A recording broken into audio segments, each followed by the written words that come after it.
OK, maintenant que notre fichier flappy.html est monté, on va maintenant s'attaquer à nos fichiers flappy.js, qui est le fichier principal de notre application. L'objectif dans cette tranche de travail, ça va être tout simplement d'afficher un canevas. Okay? Là, présentement, la couleur du canevas, ça a l'air d'être une table de ping-pong. Fait qu'il faudra peut-être changer cette couleur-là. Ça, c'est à vous de faire ça. Pour faire ça, d'ailleurs, vous allez choisir une couleur appropriée ici dans le fichier style.css. Donc, quand on regarde tout ça ici, notre canevas, il y a une couleur, ici un background color. Donc, à vous de choisir une meilleure couleur que celle que j'ai là. Okay? Vous allez être meilleur que moi pour faire ça.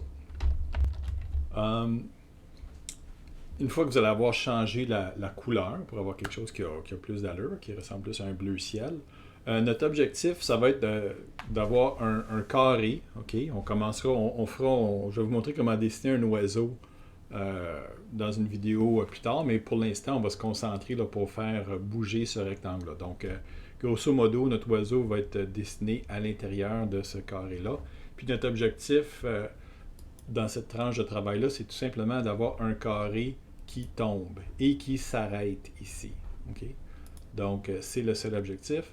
Parce que dans ce jeu-là, l'oiseau bouge juste dans le sens vertical. Les tuyaux, eux, se déplacent dans le sens horizontal, mais l'oiseau fait juste monter et descendre. Enfin, si jamais vous voulez innover puis avoir d'autres mouvements possibles de l'oiseau, peut-être qu'il peut freiner un petit peu, bien, vous pourrez programmer ça à votre choix. OK, donc on va jeter un coup d'œil maintenant sur le fichier JavaScript flappy.js. Bon, au début des programmes JavaScript, maintenant, on écrit toujours entre guillemets use strict. C'est une commande qui indique qu'on utilise une façon stricte d'appliquer les variables, comment les variables sont gérées. Donc, au fur et à mesure là, que le projet va avancer, je vais essayer de vous parler de ça un peu, mais faites juste mettre use strict au début. Okay? Donc, on va avoir une fonction qui s'appelle animer. Donc, c'est la fonction qu'on a utilisée dans Pong pour faire bouger les balles et la raquette. On va avoir la même chose ici, mais là, on va faire bouger l'oiseau et les tuyaux. J'y reviendrai tantôt sur le contenu de ça. Okay? Notre programme commence vraiment ici à ma ligne numéro 16. Okay? Donc, la première chose que notre programme fait, c'est qu'il va écrire dans la console juste le mot Flappy, juste pour dire que le programme est parti et qu'on n'est pas complètement dans le champ. Okay? Donc, quand on regarde ici le programme Flappy, quand je l'exécute, si je fais un F12 pour ouvrir la console, je vois effectivement que ça m'a écrit Flappy. Donc, ce qui se passe ici, d'ailleurs, le programme nous le dit, Flappy JS17, c'est juste là. Okay? Donc, c'est exactement cette ligne-là qui a été exécutée. Ça n'apporte rien à notre jeu, mais ça nous permet de savoir que notre programme fonctionne un petit peu. Ensuite, on va définir ce qu'on appelle des variables globales. Okay? Des variables globales sont des variables qui ont été précédées par les 3 lettres VAR. C'est un genre de couleur mauve ici. Okay? Ces variables-là sont disponibles partout dans notre application. C'est bon, c'est moins bon, mais c'est commode d'avoir des variables qui sont disponibles en tout temps. Donc, on a déjà parlé de ça, la variable canvas ici va chercher un élément HTML qui possède un identifiant qui est égal à canvas1. Donc, ça vient chercher ici, très exactement à la ligne 20 de notre flappy.html, ça vient chercher le canevas qu'on a identifié, canvas1. Si jamais ici, vous avez été créatif, vous avez écrit par exemple canvas 22, puis ici, vous faites appel à Canvas 1, mais ça ne marchera pas. La connexion ne se fera pas. Il faut que ce soit vraiment exactement écrit de la même façon. Donc ça nous permet maintenant de mettre la main sur le canevas et de pouvoir écrire et dessiner dedans. Okay? Donc la première chose à faire par la suite, c'est de définir les dimensions de notre espace de jeu. Okay? Donc notre espace de jeu ici, Euh, Théoriquement, on a tout notre écran ici. On voit qu'à gauche et à droite, j'ai beaucoup d'espace blanc. C'est ici qu'on on le définit. On prend la, la largeur de la fenêtre au complet et on multiplie par 0,5. Ça veut dire qu'on prend 50%. OK? Et ça donne la largeur de notre canevas. OK? Donc, on voit effectivement ici, avec un peu d'imagination, on peut voir que la zone verte ici, ça équivaut probablement à la zone blanche de gauche additionnée à celle de droite, c'est vraiment 50%.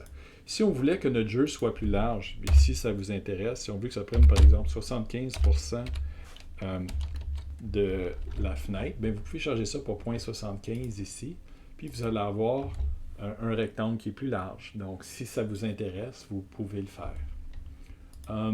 Maintenant, même chose ici pour la hauteur du canevas, c'est 80%. Donc, on va chercher 80% de la fenêtre. Si vous voulez que ça soit moins que ça, OK, donc, je sais pas, votre jeu est un peu différent. Vous voulez que ça soit un peu moins, mais vous pouvez le mettre plus petit. OK. Si vous voulez que ce soit vraiment beaucoup plus petit, ça a l'air d'un tunnel, par exemple, ben ça pourrait être comme ça. OK. Donc, vous avez à changer ça. Donc, moi, je vais laisser ça à 0,8 et ça, je vais le laisser à 0,5, mais vous pouvez le changer selon ce qui vous plaît. OK, ensuite, il faut donner de l'information qu'on est en train de travailler dans un contexte de 2 dimensions, donc des X et des Y à notre canevas, et on met ça dans une variable qu'on appelle tout simplement C. C'est une variable qui est facile à écrire parce qu'on va l'utiliser souvent. OK, donc voilà, maintenant on va créer un objet oiseau. OK, je vais revenir sur la notion objet dans quelques instants, puis je vous rappelle l'importance de mettre un O majuscule ici. Maintenant, on ne l'a pas créé, notre objet oiseau, mais on va vouloir, sous peu, avoir un objet qu'on appelle oiseau avec un O majuscule, et on va en créer un nouveau. On va juste avoir un oiseau dans notre jeu. Si on voulait faire un multi-flappy, on pourrait avoir 2 oiseaux. Okay? Ça pourrait être intéressant comme jeu aussi. Au lieu d'appuyer sur la barre d'espacement, on pourrait appuyer sur 2 touches, par exemple le A et le L, par exemple. Puis le A ferait monter un oiseau, puis le L ferait monter le deuxième. Il faudrait que les 2 oiseaux passent à travers les tuyaux en même temps. Ça ajouterait de la complexité. Mais comme vous avez vu que je ne suis pas très bon à jouer à des jeux vidéo, donc moi, je n'ai pas fait cette complexité-là. Mais c'est ce qu'on a fait avec Pong. Dans le fond, on a créé plusieurs balles. Pour l'instant, on va juste créer un oiseau. Puis, on va donner les valeurs initiales ici. 10 et 20 vont être le coin supérieur gauche d'un carré. Okay? Donc 10 et 20. 10 ici, si on regarde d'où il part, notre oiseau, il part d'en haut ici, donc à 10 pixels du bord ici, et à 20 pixels de la frontière supérieure de notre canevas. Donc 10 dans le sens des X et puis 20 dans le sens des Y. Aussi, on a dit que la largeur et la hauteur du canevas serait de 50 et de 50, donc ça donne, pas du canevas, pardon, de l'oiseau, serait de 50. OK? Donc, c'est sûr que présentement, si vous faites ça, ça ne fonctionnera pas parce que vous n'avez pas défini votre oiseau. Moi, je triche un peu, là. Donc, c'est juste pour vous montrer que ça va être les valeurs initiales. Je vais vous montrer tantôt comment on fait pour modifier tout ça. Donc, là, ce qu'on a fait, c'est que notre programme a commencé, on a écrit Flappy dans la console, on est allé chercher notre élément Canvas, on a défini la largeur et la hauteur, on a dit qu'on allait travailler en 2 dimensions, et on a dit qu'on voudrait bien avoir un objet oiseau avec les paramètres que j'ai donnés tantôt, et ensuite, on va lancer l'animation. OK? Puis, dans l'animation, ça va se définir en haut ici. Il y a toujours, quand on fait de l'animation, cette commande obligatoire-là qui est Request Animation Frame et le nom de la fonction qu'on a définie ici, animer. Ça demande au furteur de lancer une animation à chaque 60e de seconde. Donc, à chaque 60e de seconde, donc 60 fois par seconde, cette fonction-là va être invoquée et va être affichée à l'écran. Donc, la première chose à faire, c'est d'effacer le contenu de ce qu'il y a à l'écran parce qu'on veut partir avec un canevas nouveau à chaque 60e de seconde. Et ce qu'on va vouloir, c'est, je vais revenir là-dessus dans quelques instants, on va vouloir faire déplacer l'oiseau pour qu'il puisse tomber. Okay? et ensuite, on va vouloir dessiner l'oiseau. Okay? On peut faire le contraire aussi, on peut le dessiner puis le déplacer, mais pour l'instant, on va y aller dans ce sens-là. Donc, présentement, vous, si vous m'avez suivi un peu sur la vidéo, votre fichier flappy.js ressemble à ce que j'ai à l'écran. Votre fichier flappy.html ressemble à ce qu'on a fait aussi dans la vidéo 3. Et votre fichier oiseau, il n'y a rien dedans. Donc, si vous roulez ça, bien évidemment, il ne se passe absolument rien. Okay? Il y a un canevas qui s'affiche. Et si vous faites un F12, il y a un message d'erreur ici qui vous dit très poliment « Oiseau is not defined ». Bon, c'est clair parce que c'est à la ligne 36 qu'on invoque oiseau. Puis, il dit « Oiseau is not defined ». C'est sûr, on ne l'a pas fait encore. Donc, on va faire ça présentement. Bon, quand on crée un nouvel objet comme ça, parce que même si on va juste avoir un oiseau dans notre application, ça serait cool. J'aimerais ça que quelqu'un essaie d'avoir peut-être 2 oiseaux. Peut-être un qui arrive de la gauche, puis un autre qui arrive de la droite. Puis on a des tuyaux qui s'en vont dans les 2 directions. Enfin, là, il y a bien des façons là, de modifier le jeu Flappy pour qu'il soit plus complexe. Quand on crée un nouvel objet comme ça, on appelle ça une classe. Okay? En anglais, a class. Okay? Donc, c'est un type, une classe d'objet. Puis, ces objets-là ont toujours une lettre majuscule en JavaScript. Donc, on va créer un oiseau. Dans notre programme, on va avoir une autre classe qu'on va définir qui va s'appeler tuyau. Donc, à ce moment-là, on va avoir un autre fichier qui va s'appeler tuyau.js, puis on va avoir un objet class qui va commencer par un T et on va l'appeler tuyau avec un T majuscule. Maintenant, cette classe-là va avoir, probablement quand on va finir, 4 fonctions. Okay? Obligatoirement, il doit y avoir une fonction qui s'appelle constructor qui va construire, qui va créer l'oiseau dans un premier temps. C'est ce qu'on fait ici à la ligne 36 quand on invoque la commande new. On dit on veut un nouvel oiseau. Donc, si on veut un nouvel oiseau, il faut construire l'oiseau. Donc, c'est cette fonction-là qui est appelée. Puis, voyez-vous ici, j'ai les paramètres x et y qui vont correspondre au coin supérieur gauche de notre oiseau, 10 et 20. Et puis, la largeur et la hauteur, L et H, de notre carré qui représente temporairement notre oiseau. Okay? Donc, maintenant, si on regarde en détail comment on fait ça, en JavaScript, quand on veut créer un attribut ou une propriété de l'oiseau, donc ce qui va caractériser notre oiseau, ça va être sa position X et sa position Y dans le canevas. Donc, on a créé une propriété ici qui s'appelle thisX et thisY. Et aussi, on va vouloir avoir une largeur et une hauteur. Donc, voici comment on va définir notre oiseau. On va vouloir aussi que notre oiseau, on puisse le dessiner. Okay? On va vouloir déplacer l'oiseau et éventuellement, on va vouloir que l'oiseau puisse battre ses ailes. Donc, présentement, si jamais vous voulez le faire tout de suite, là, vous pouvez juste écrire « battre aile » comme je viens de l'écrire à l'écran. Puis, j'ai mis un petit commentaire comme quoi c'est à venir. Donc, on fera ça dans quelques semaines. Pour déplacer l'oiseau, on en parlera tantôt. Pour dessiner l'oiseau, pour l'instant, ça va juste être très, très, très simple. C'est un rectangle. Okay? Donc, j'ai décidé, là, pour que ça ressemble un petit peu à un oiseau, que c'est qu'on prenne la couleur jaune. Okay? Et on va utiliser la commande fillRect qui va nous dessiner un rectangle. Mais étant donné que la largeur et la hauteur sont pareilles ici, ça va faire un carré. Et il faut spécifier la valeur de X de notre oiseau, la valeur de Y, ça c'est le coin supérieur gauche, okay? La largeur et la hauteur, ça va dessiner un triangle jaune.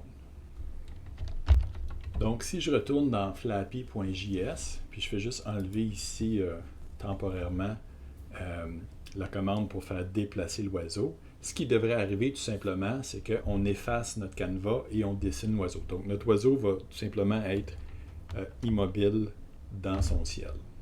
Bon, si on fait un petit test, il n'y a pas grand-chose à voir, mais ça nous indique que notre oiseau est là. Bon, j'en profite juste pour vous dire que si jamais on voulait, par exemple, changer les dimensions de l'oiseau, par exemple, si on voulait qu'il soit 50 par 100, que la hauteur soit plus haute, là. Okay, on pourrait le dessiner comme ça. Bon, je trouve que ça n'a pas l'air d'un oiseau, là.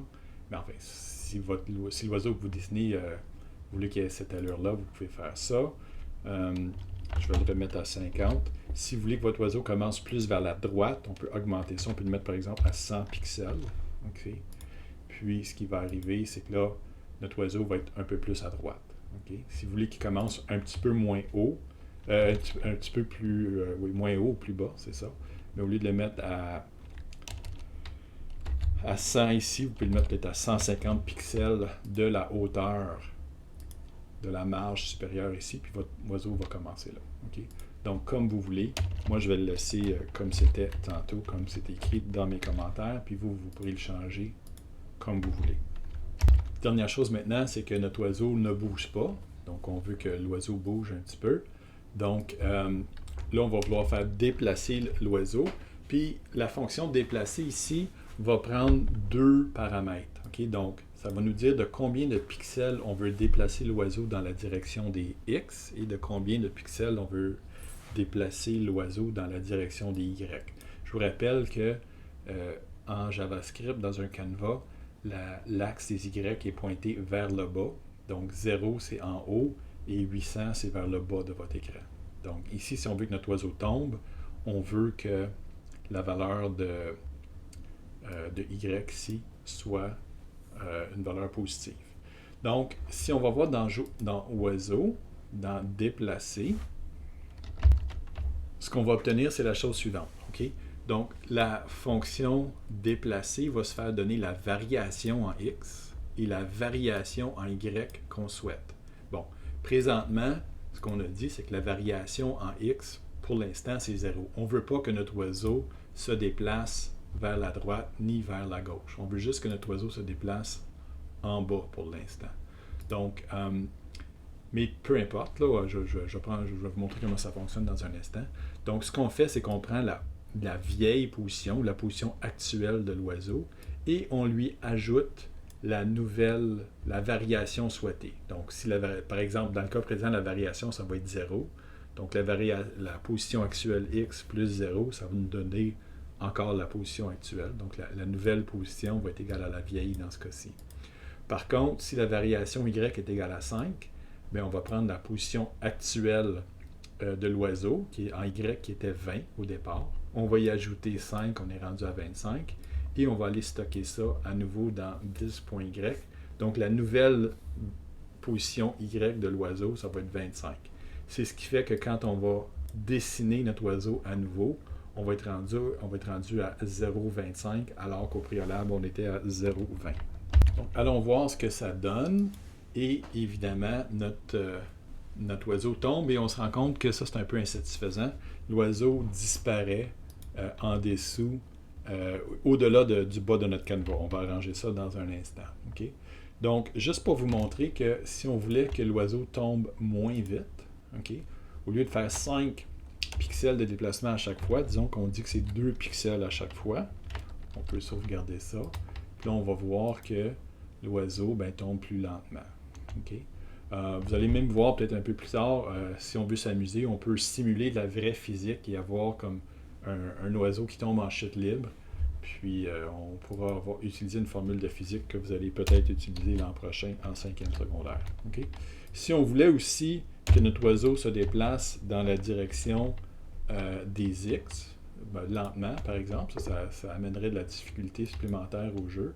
Bien, là, on voit que notre oiseau se déplace en X également. Donc, c'est le même principe avec les balles de Pong, si vous vous rappelez. Donc, si je fais la même chose ici, bien, on voit là, que un peu l'orientation a changé. Okay? Donc, ça, vous pourrez vous amuser avec ça si vous voulez. Pour l'instant, moi, je vais faire tomber l'oiseau directement vers le bas. Maintenant, il reste une chose à régler, c'est qu'on veut que l'oiseau s'arrête. Okay? Donc ça va être un exercice à vous de faire parce que vous avez fait des choses comme ça dans Pong, hein, pour pas que les balles rebondissent sur les murs et tout ça. Donc vous êtes capable de faire ça. Donc je vais juste vous donner un indice. Vous allez venir ici dans oiseau.js, puis juste avant ici d'effectuer le déplacement, vous allez émettre une condition. Et si la condition est respectée, à ce moment-là, là vous allez effectuer le calcul. Okay? Donc, vous allez devoir, par exemple, regarder où est rendu l'oiseau. Vous allez regarder la variation. Puis si cette variation-là dépasse le mur ou est presque à veille de dépasser le mur, ben à ce moment-là, vous n'allez pas sauvegarder ici la variable y. Donc ça, c'est un exercice pour vous à faire. Donc vous avez deux choses à faire dans le fond, c'est de vous assurer que l'oiseau ne tombe pas en bas de l'écran. Ce serait peut-être bon aussi, on verra plus tard qu'on ne voudra pas qu'il dépasse le haut aussi. Okay? Donc ça serait une bonne chose à mettre aussi. Donc on va se mettre un petit commentaire ici. OK, donc à vous ici là, d'aller voir dans Pong puis d'essayer différentes choses pour vous inspirer pour que le carré jaune ne dépasse pas la bordure du bas. Puis ce serait aussi une bonne idée là, d'ajouter une condition. Vous allez peut-être pouvoir utiliser un OR pour ajouter une condition pour éviter que l'oiseau dépasse la bordure avec un E ici du haut. Donc voici ce que vous voulez. Vous voulez que le carré s'arrête sur la bordure du bas. Donc voilà votre mission. Merci.